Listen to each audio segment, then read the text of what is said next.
All right, guys, I'm going to be talking to you about study guide for test number 2. Test 2 is pretty difficult.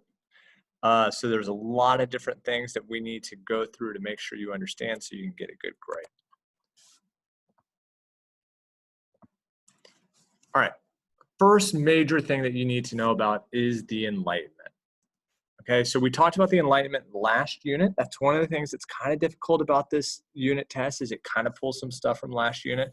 And the definition of the Enlightenment is that it was an intellectual movement that relied on reason and logic, but it's an intellectual movement. That is the big thing. New ideas are coming about. And these new ideas are going to be the things that are going to heavily affect the American Revolution. So, in fact, you could say that the Enlightenment caused the American Revolution because most of the ideas that are coming from the Enlightenment are basically the same ideas that inspired the American Revolution. So the Enlightenment happens first, then the American Revolution. The person who's kind of leading the charge in all these new ideas, the biggest thinker that you need to know about for this class is going to be John Locke.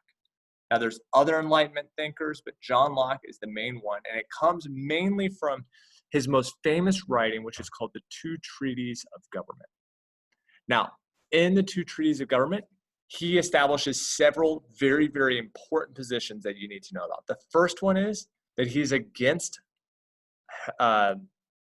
hereditary privilege. Really struggle with that word sometimes. Hereditary privilege.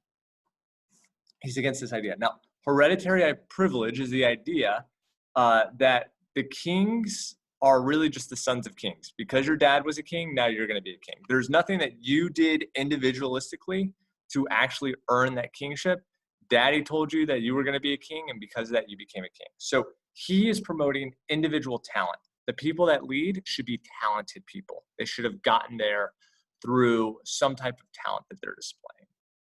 The second idea that he's against is divine kings. Divine, anytime you see that word divine, that means godly. So divine kings is this idea that God put you on the throne. So the reason why that was such a big holdup for people was they felt like they couldn't rebel against their king if they wanted to be with God. Now this is two separate ideas. You can rebel against your king because God didn't put him there. Who put him there? His dad.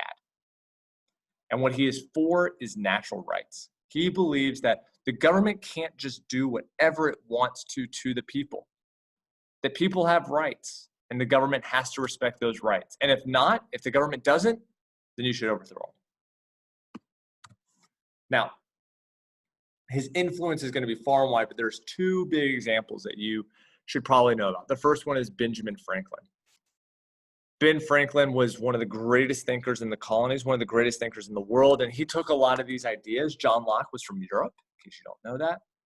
And Ben Franklin's in the colonies, and he's kind of taking some of these Enlightenment ideas, and he is translating them to America. The second big thinker is going to be Thomas Jefferson.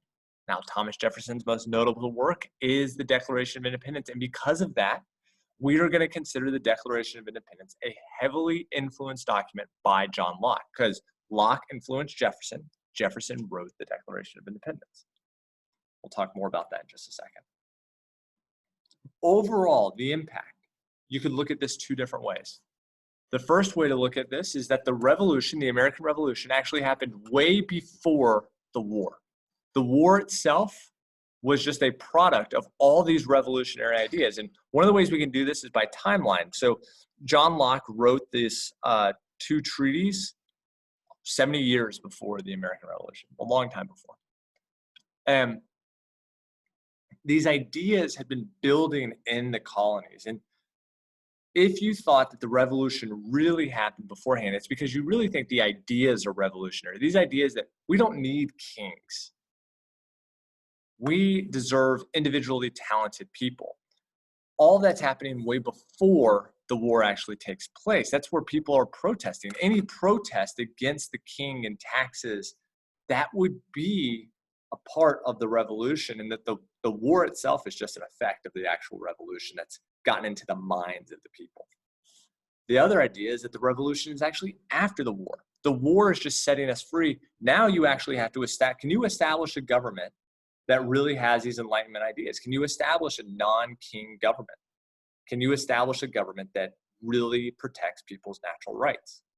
So because that the revolution is not really the war itself, it's actually all the government that takes place afterwards. The evolution from the Articles of Confederation to the Constitution, because we recognize that the Articles of Confederation is not good. So we have to evolve into the Constitution. The Constitution is actually really the most revolutionary thing.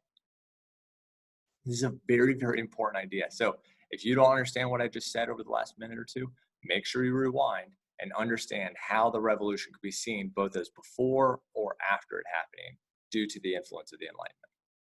All right, final thing is the Declaration of Independence, heavily, heavily influenced by John Locke because it's all about natural rights. So he doesn't talk about too much of the other ideas of hereditary privilege or anything like that, but he talks a lot about natural rights. And he's basically like, we have these natural rights: life, liberty, the pursuit of happiness. Those were the three natural rights that Thomas Jefferson laid out. And then again, the Declaration of Independence is just a list of things that the king did to trample those rights. All right, let's move now to George Washington. George Washington had several important views. I'm letting you know you really only need to know one, which is the Proclamation of Neutrality. So the context is the French and British are fighting each other. The United States, we want to remain neutral. So we remain neutral militarily. We do continue economic trade, and that is important. It's important right now for this test. You're going to have one question that directly asks you about that we remain neutral militarily while continue economic trade. It's going to be even more important going forward into future units because this idea of being neutral militarily while still not being neutral economically is going to be challenged in World War I, World War II, the War of 1812, basically every war that we have. And you'll see that come up over and over again. And the fallout is going to be that France gets really mad at the US. It leads to the XYZ affair, where France tried to seize British ships, or American ships. All right. Another huge idea is that America continued to expand. I mean, it's the whole reason why the French and Indian War was fought. The French and Indian War was fought for the Ohio River Valley. This is this valley right here in the western part of what was the United States at this point. And why did they want it? They really wanted it because of this valuable land, but mainly this massive river, the Ohio River. They wanted it for trading, for beaver fur. Now, in the war, the people who are living here right now are Native Americans. Native Americans can't live here anymore. The colonists have kicked them all out. So Native Americans are right here. So now the colonists are like wanting this land too. So Native Americans side with the French, and the French lose. That causes France to completely have to leave. And so now the Native Americans are all by themselves. So colonists are starting to move into this Ohio River Valley, and the Native Americans are going to protest that with Pontiac's Rebellion. Pontiac's Rebellion, where Native Americans are trying to stop colonists from moving in there. Eventually, the colonists and the British are going to defeat them.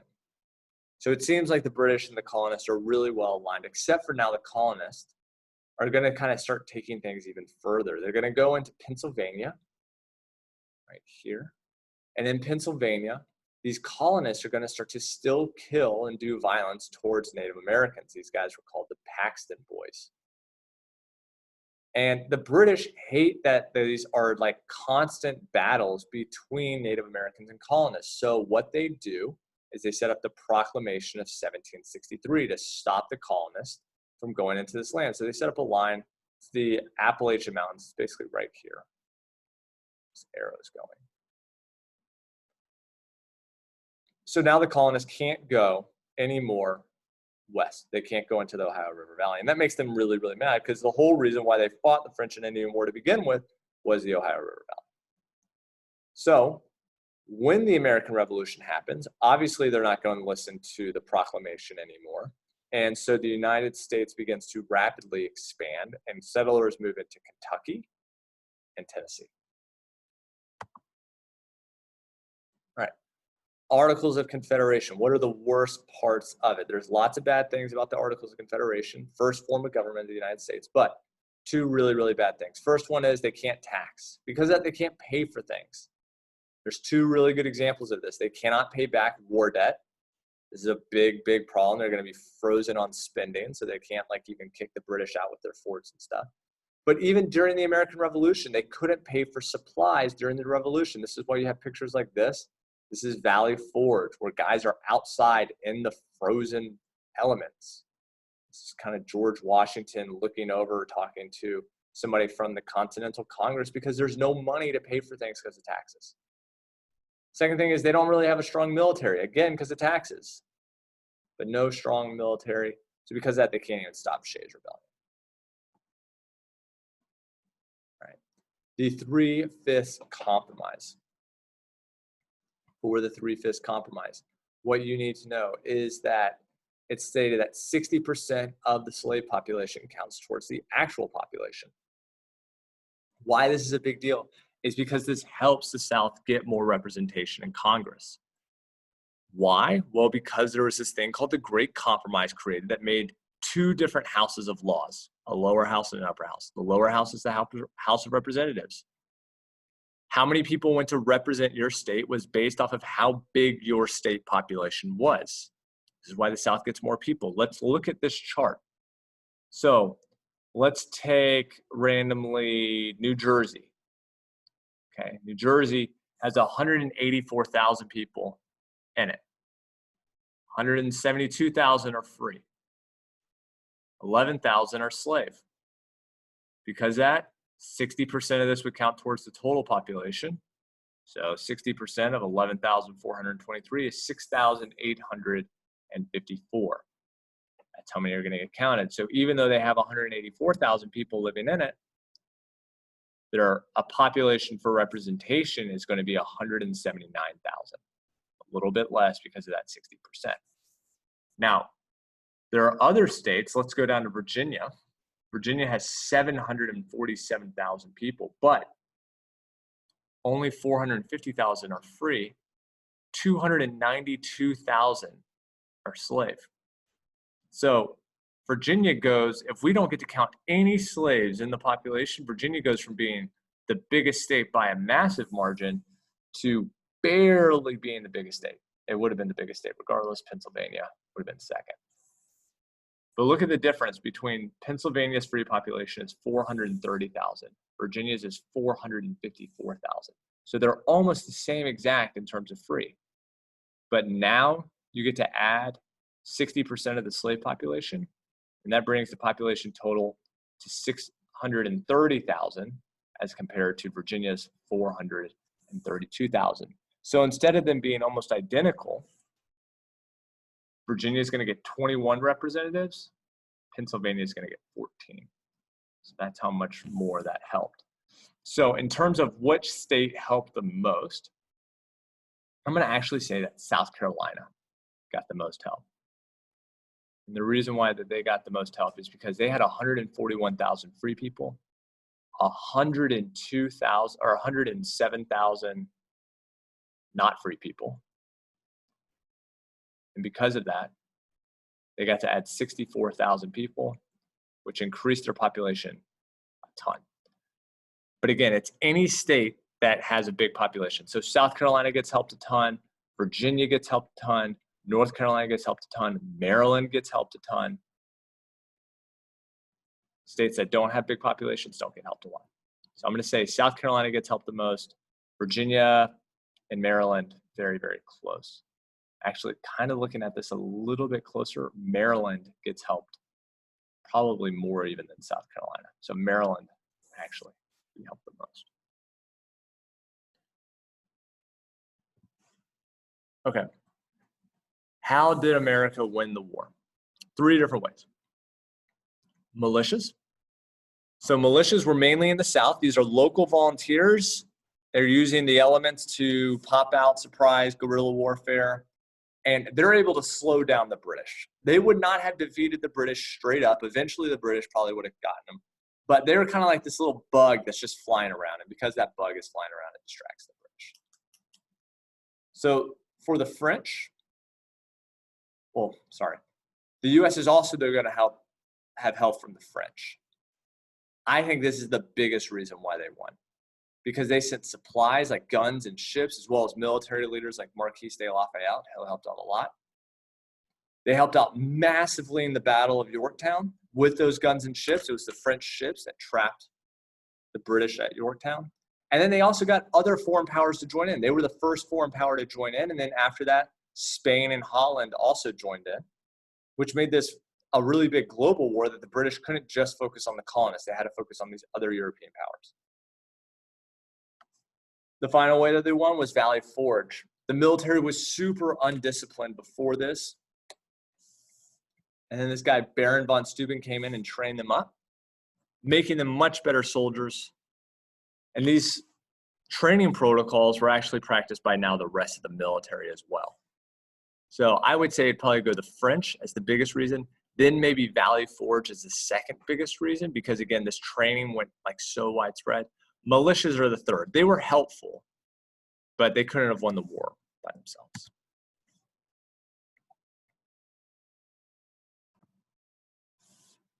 All right, the last thing that we're gonna do is we're gonna look at an answer side explain.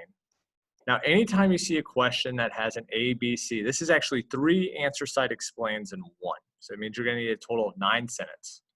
3 sentences for A, 3 sentences for B, 3 sentences for C. Now, I'm gonna give you all the answers, but if I were you, how I would actually do this is I would pause the video and I would try to answer these to the best of your ability. I don't know how many of you are gonna do this, but I'm letting you know that for practice, this is the best thing that you can possibly do. Read through the excerpt and try to answer as best as you can, and then look at my answers to see how well you did or did not do. You're gonna have one of these on your test, one that has to have 3 parts answer to it. So you need to make sure that you're able to do it. It's gonna be, I think, 20% of the test grade. So take a second, pause, actually write out your answers, see how you do.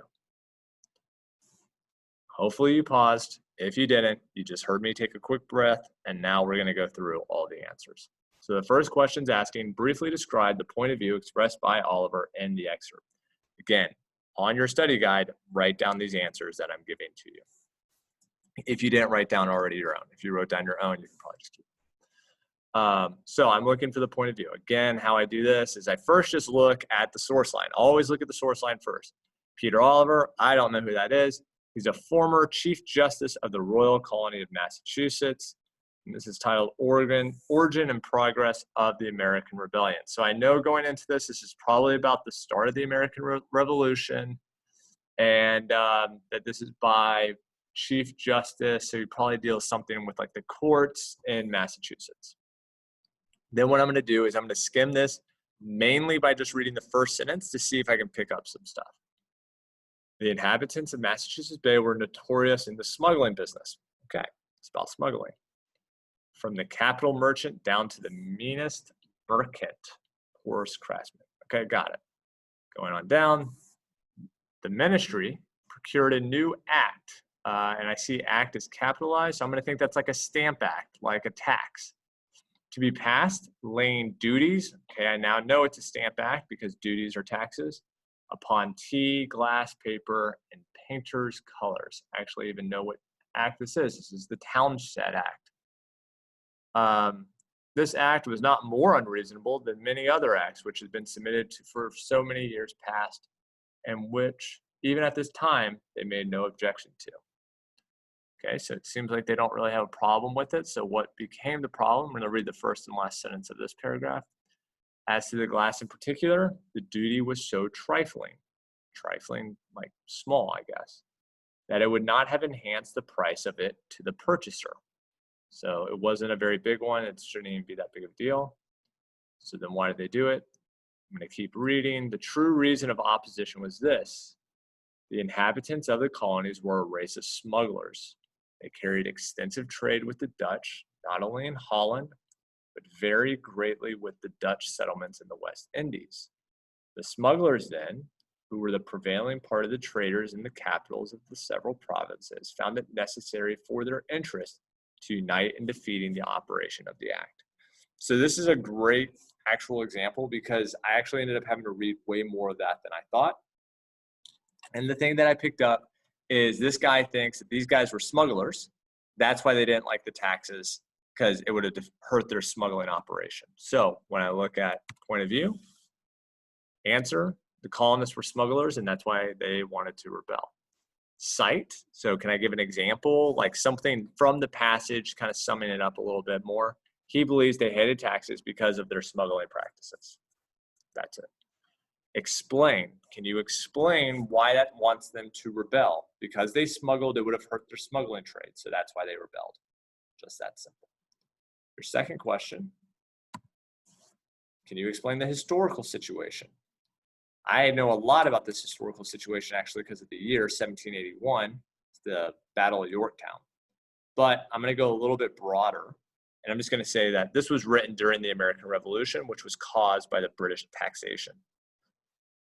Cite, can you give something else about this time period, specifically about the taxation? The British used the Stamp Act to tax the colonists to pay for the war. And then I'm going to expand on that.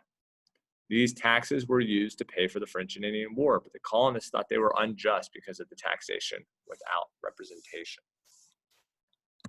Last question.